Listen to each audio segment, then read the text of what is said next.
Civilians में आप सभी का स्वागत है।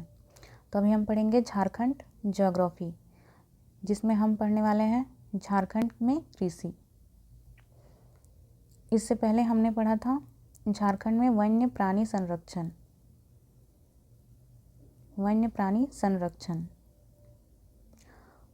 और अभी हम पढ़ेंगे झारखंड में कृषि, जिसकी पीडीएफ आपको हमारे टेलीग्राम में मिल जाएगी, जिसकी लिंक डिस्क्रिप्शन में दिया हुआ है।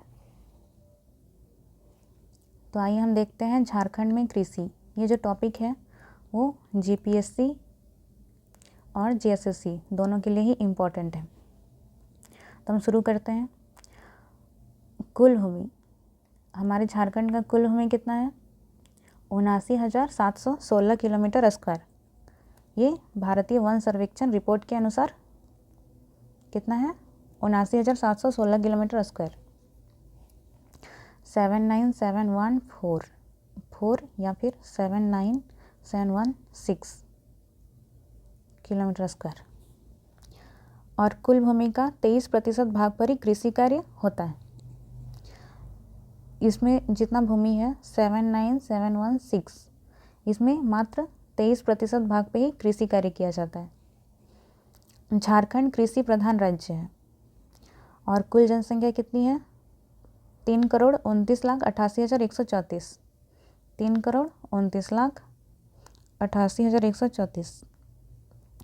तो आप इसको बस इतना याद रखिए कि 3,29,00,000 इतना। उसके बाद इतनी जनसंख्या का 60% कृषि कार्य से जुड़ा हुआ है। ये टोटल जनसंख्या हो गई और इसका 60% निकाल लीजिए, तो इतनी जनसंख्या हमारी कृषि कार्य से जुड़ी हुई है। ग्रामीण आबादी 76% है और शहरी आबादी 24%। तो ग्रामीण आबादी जो कि 76% है, उसका 80% कृषि कार्य में लगा हुआ है। उसके बाद आगे है, झारखंड के सकल राजकीय घरेलू उत्पाद में कृषि एवं संबंधित क्षेत्र का योगदान कितना है? तो 14.7%। तो जीएसडीपी कितना है झारखंड का? 14.7। इसको कैसे याद रखेंगे? देखिए, 7 दूनी 14, तो पहले 7 लिख लीजिए, उसके बाद इधर पॉइंट देके 14 कर दीजिए। तो इतना है हम लोग का जीएसडीपी, किसमें? कृषि और कृषि से संबंधित क्षेत्र है, जैसे कि पशुपालन भी हो गया, इसमें कृषि खेती भी हो गया। ये सब कार्य जो कि कृषि और कृषि से संबंधित क्षेत्रों से संबंधित है। उसके बाद आगे है, झारखंड की कुल भूमि कितनी है? तो 79,71,600 हेक्टेयर है, जिसमें से केवल 38 लाख हेक्टेयर भूमि पर खेती कार्य संभव है। तो हमारी भूमि कितनी है? इतने लाख 79 लाख हेक्टेयर, जिसमें से 38 लाख हेक्टेयर पर कृषि कार्य किया जाता है। कृषि कार्य के लिए संभव है, किया नहीं जाता है, जो कि कुल भूमि का 47.69% है। तो हमारी टोटल भूमि कितनी हो गई? 79 लाख हेक्टेयर, जिसमें से 38 लाख हेक्टेयर भूमि पर खेती करना संभव है, जो कि कुल भूमि का कितना है? 47.69, लगभग इसको 48% आप बोल सकते हैं। उसके बाद आगे है, झारखंड राज्य की कृषि अर्थव्यवस्था की विशेषताएं। तो अब हमारी जो कृषि है वो किस प्रकार है और कृषि किस प्रकार यहाँ की जाती है, उसे हम देखते हैं। तो हमारी जो कृषि है वो मानसून पर निर्भर है। यहाँ पे सिंचाई सुविधा उपलब्ध नहीं है, क्योंकि ये पठारी इलाका है, जिस कारण से यहाँ पे सिंचाई सुविधा उपलब्ध नहीं हो पाई है।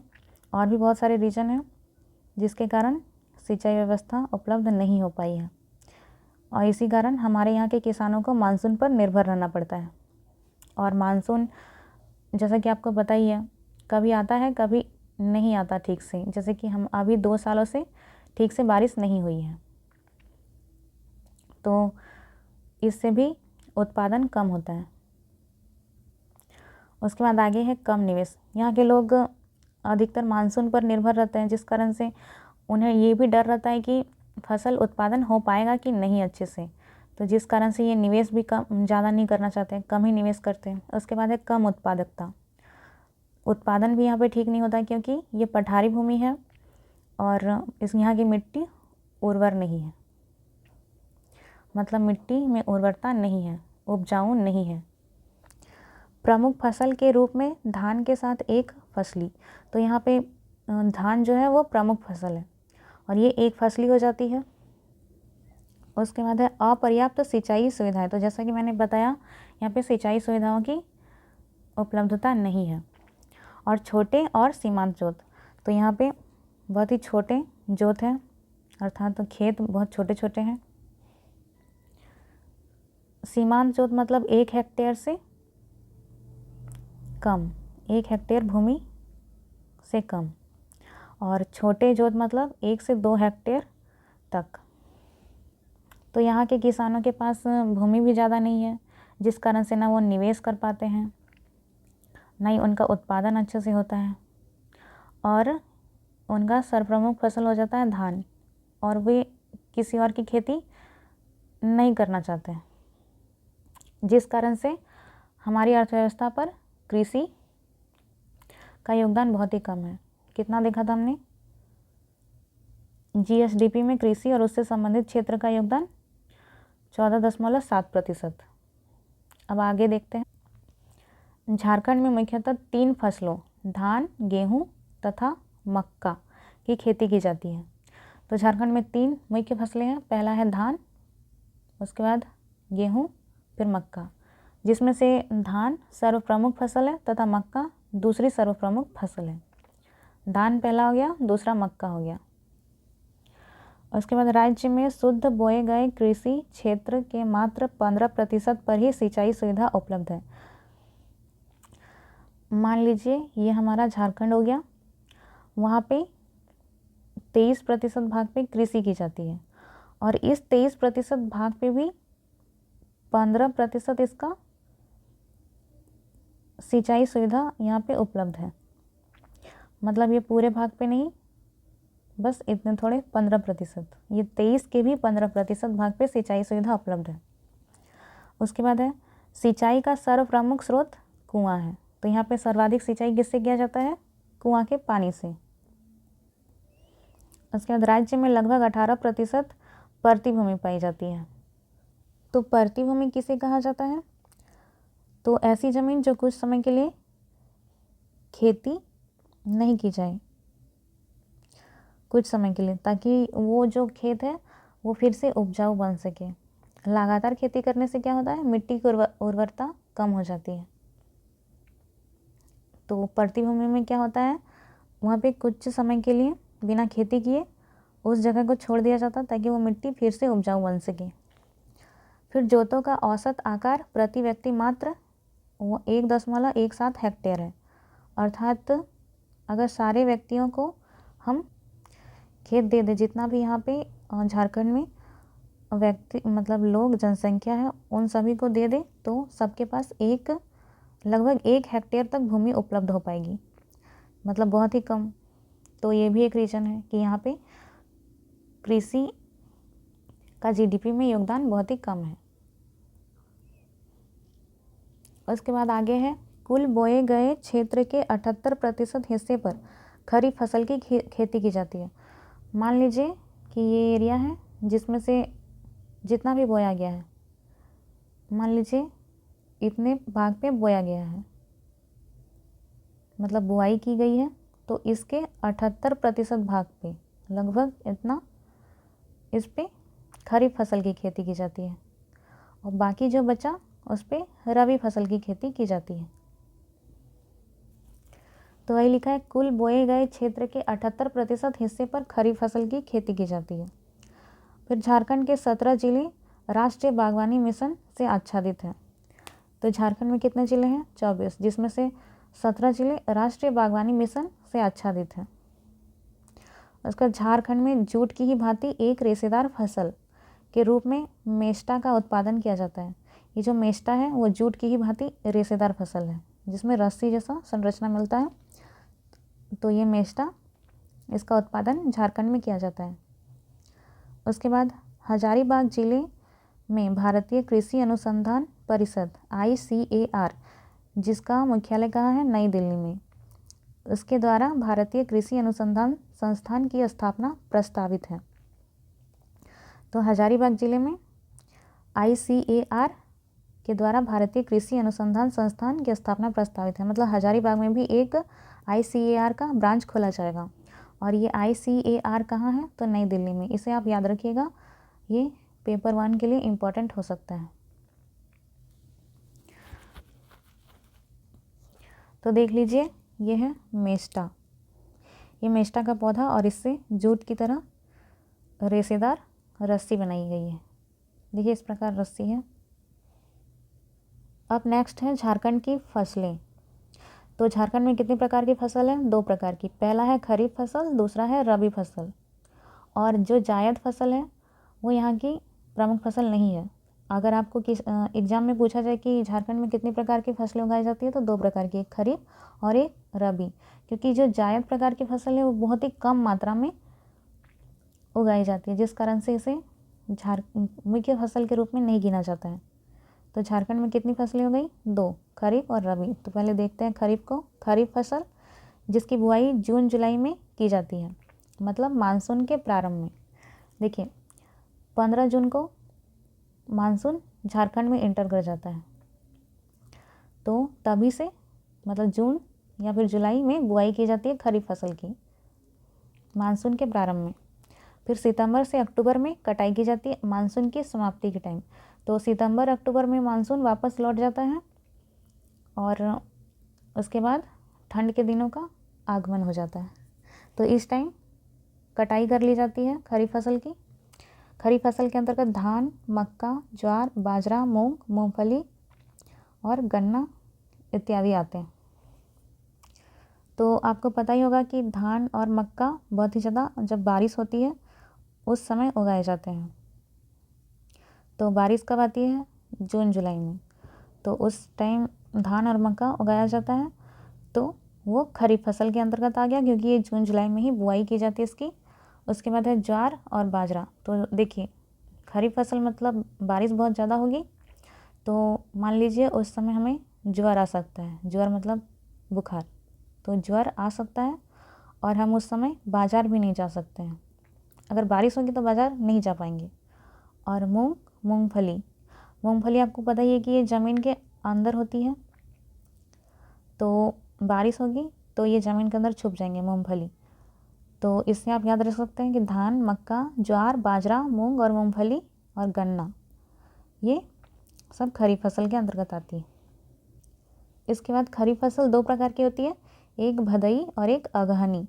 जो भदई होती है वो मई जून के टाइम बोई जाती है, बैसाख जेठ और भादों के टाइम काट लिया जाता है। भादों के टाइम काटने के कारण ही इसका नाम भदई पड़ा है। भादों मतलब अगस्त से लेकर सितंबर तक।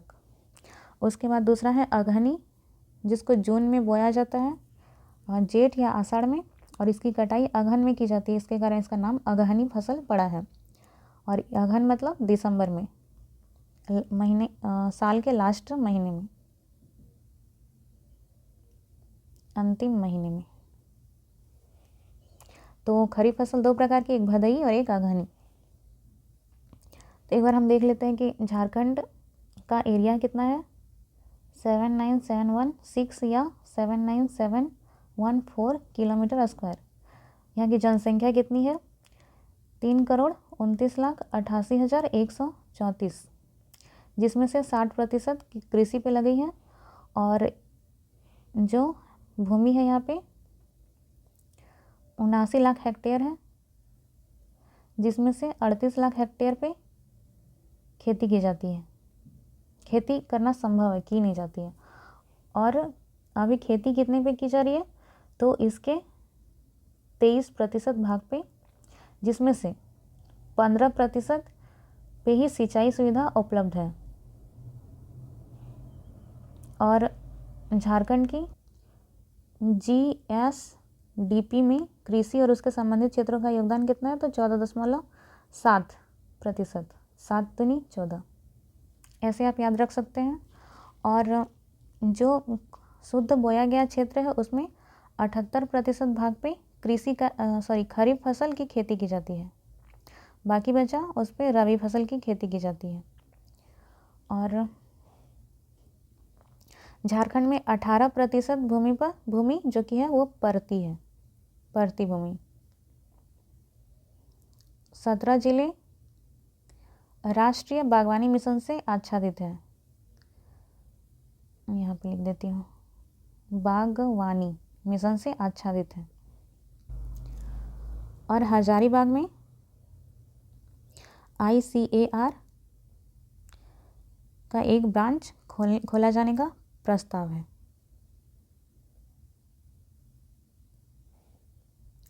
अब हम आगे देखेंगे रबी फसल। तो रबी फसल ठंडे मौसम की फसल या फिर बैसाखी फसल इसे कहा जाता है, क्योंकि ये ठंड के दिनों में उगाया जाता है।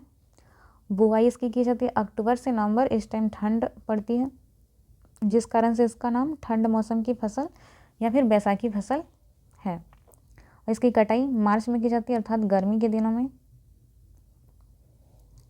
और इस फसल के अंतर्गत गेहूँ, चना, जौ, तिलहन, सरसों, मटर इत्यादि आते हैं। तो अभी आप देखिएगा, तो अभी मटर, सरसों, चना ये सब आपको ज़्यादा दिखेगा, और गेहूँ भी। आप गेहूँ इसे ज़रूर याद रखिएगा। उसके बाद झारखंड की कुल बोए गए क्षेत्र के लगभग 16% भाग पर रबी फसल की खेती की जाती है।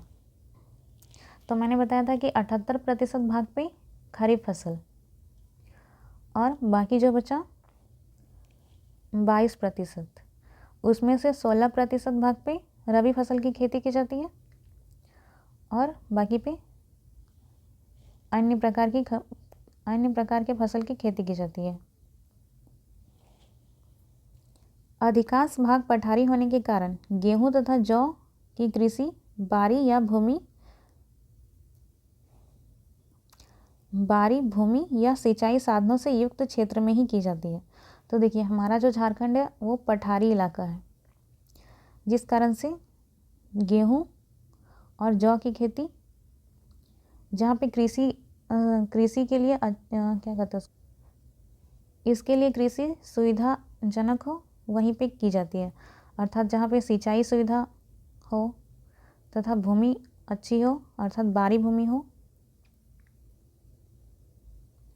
उसी क्षेत्र में गेहूं और जौ की कृषि की जाती है। उसके बाद आगे देखिए, कुल रबी फसलों की कृषि योग्य भूमि में लगभग 90% क्षेत्र पर गेहूं व चना की खेती की जाती है। तो मान लीजिए ये इस एरिया में रबी फसल की खेती की जाती है, ठीक। तो इसमें जो 90% भाग पे है, इतने भाग पे यहाँ पे गेहूं और चना की खेती की जाती है। बाकी हिस्सों में मटर, सरसों, जौ इत्यादि की खेती की जाती है।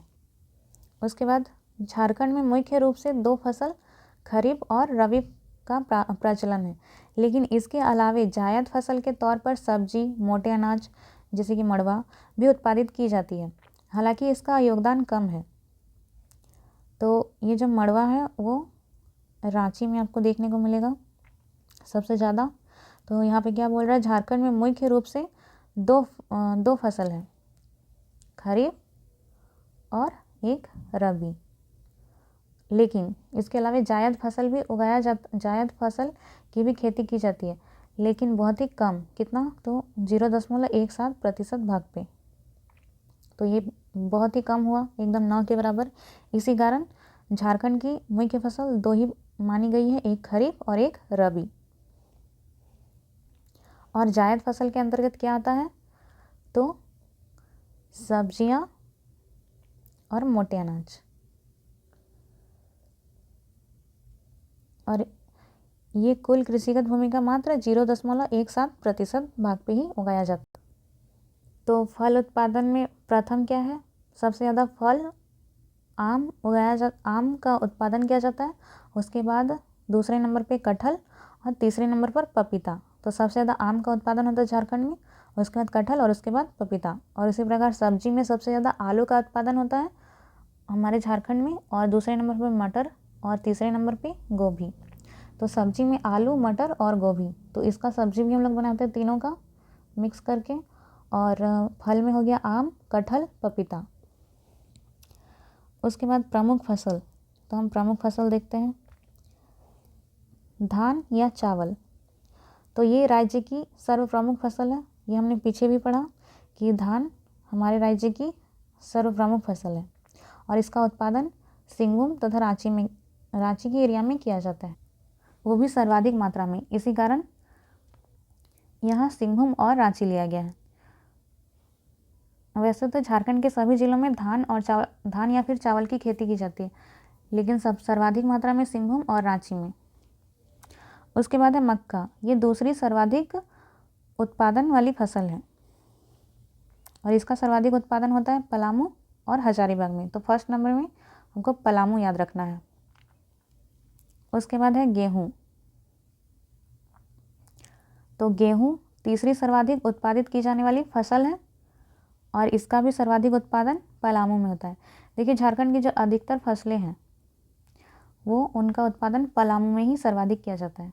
एक चावल हो गया जिसका उत्पादन सिंहभूम और रांची में सर्वाधिक मात्रा में किया जाता है।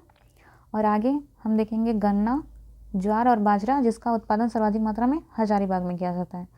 बाकी अधिकतर चीज़ों का पलामू में ही उत्पादन किया जाता है सर्वाधिक मात्रा में। उसके बाद देखिए मड़वा, तो मड़वा ये जायद फसल हो गई और इसका उत्पादन सर्वाधिक रांची और हजारीबाग में किया जाता है।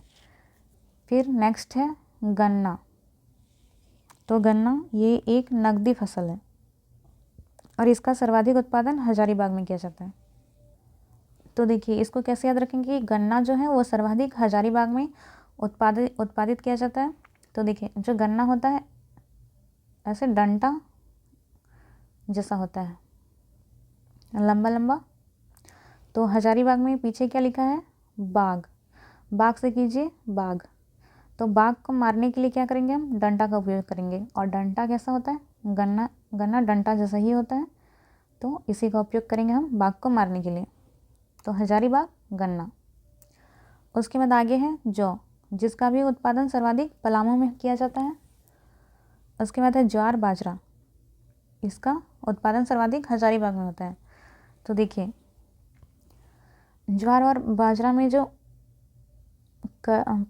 फल होता है उसका दाना, बीज, वो एक नहीं होता है, ऐसे करके 1000 होता है। तो उससे आप याद रख सकते हैं कि ज्वार और बाजरा में जो फल होता है उसका एक नहीं होता है, उसमें बहुत सारे फल या फिर बीज लगे होते हैं। तो हजारीबाग, तो 1000 फल लगे होते हैं। ज्वार बाजरा में 1000 फल लगे होते हैं, तो हजारीबाग। उसके बाद दलहन और तिलहन, तो जितना भी दलहन है और तिलहन है सारे पलामू में उत्पादित किए जाते हैं। एकमात्र उड़द, ये उड़द दाल है जिसका उत्पादन रांची में किया जाता है सर्वाधिक मात्रा में। और दलहन तिलहन में भी सबसे ज़्यादा सरसों का उत्पादन किया जाता है पलामू में।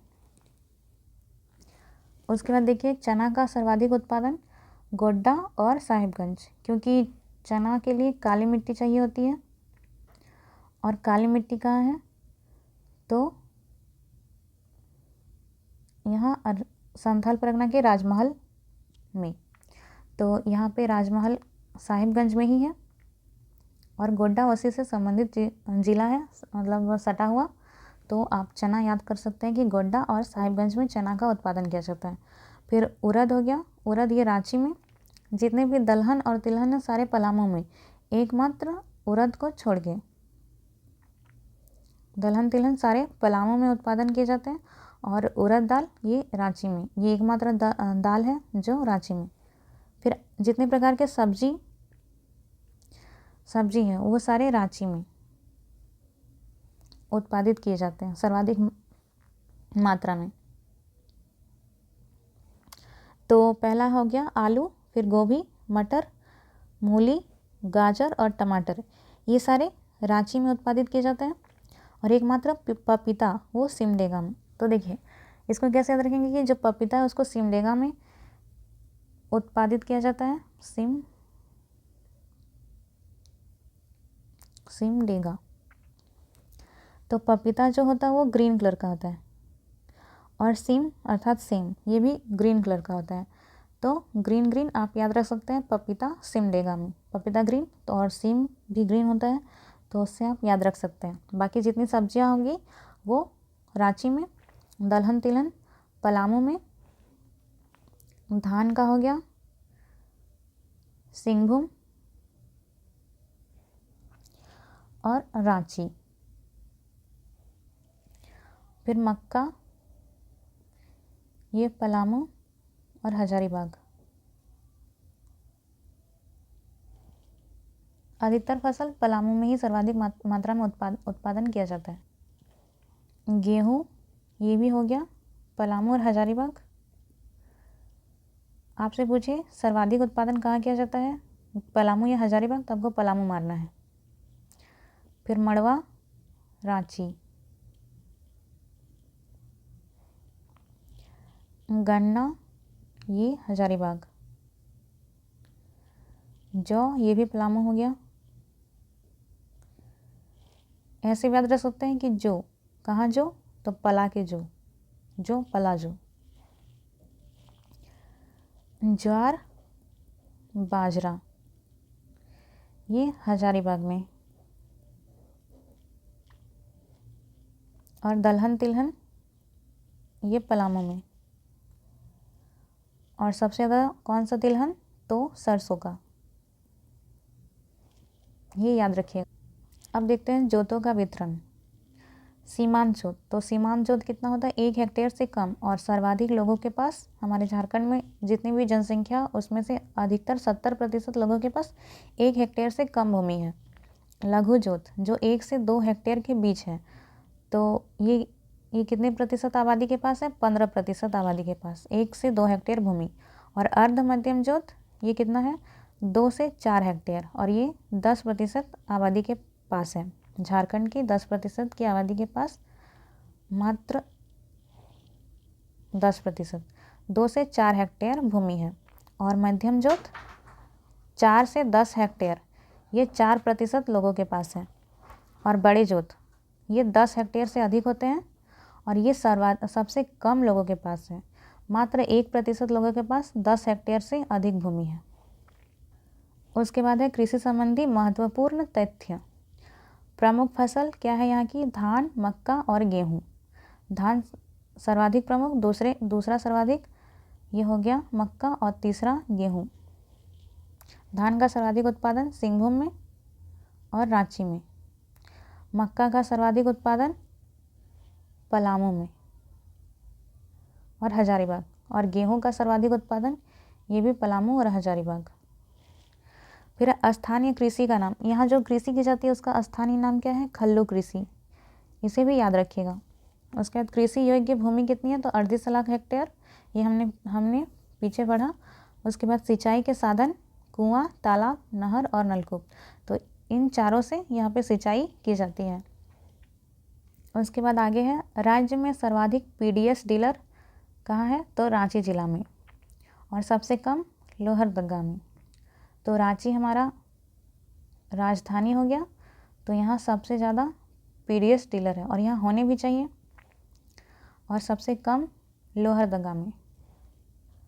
पीडीएस मतलब पब्लिक डिस्ट्रीब्यूशन सिस्टम, अर्थात सार्वजनिक वितरण प्रणाली, जो जहाँ से राशन की सामान मिलती है, अर्थात हम उसे कोटा भी बोलते हैं। तो सर्वाधिक है रांची में और सबसे कम है लोहरदगा में। फिर आहार, तो आहार क्या है, ये एक ऑनलाइन पोर्टल है जिसके द्वारा उपभोक्ताओं को पीडीएस डीलर, खाद्यान्न का स्टॉक जो कि कितना है, तथा खाद्य सुरक्षा से जुड़े विभिन्न जानकारियाँ उपलब्ध होती है। मतलब जो खाने के सामान, मतलब हमारा राशन, उसमें कुछ मिलावट तो नहीं है, और कितना स्टॉक में है, और कहाँ कहाँ पीडीएस डीलर है, इन सभी के बारे में पता चलता है आहार ऑनलाइन पोर्टल से। उसके बाद पोषण अभियान, तो ये 2019 से 20 और 2020 से 21 में संचालित किया गया था पोषण अभियान। तो आज की क्लास हमारी यहीं समाप्त होती है। नेक्स्ट क्लास में हम देखेंगे झारखंड में सिंचाई प्रणाली। आज हमने देखा झारखंड में कृषि। तो ये क्लास यहीं समाप्त करते हैं। Thank you.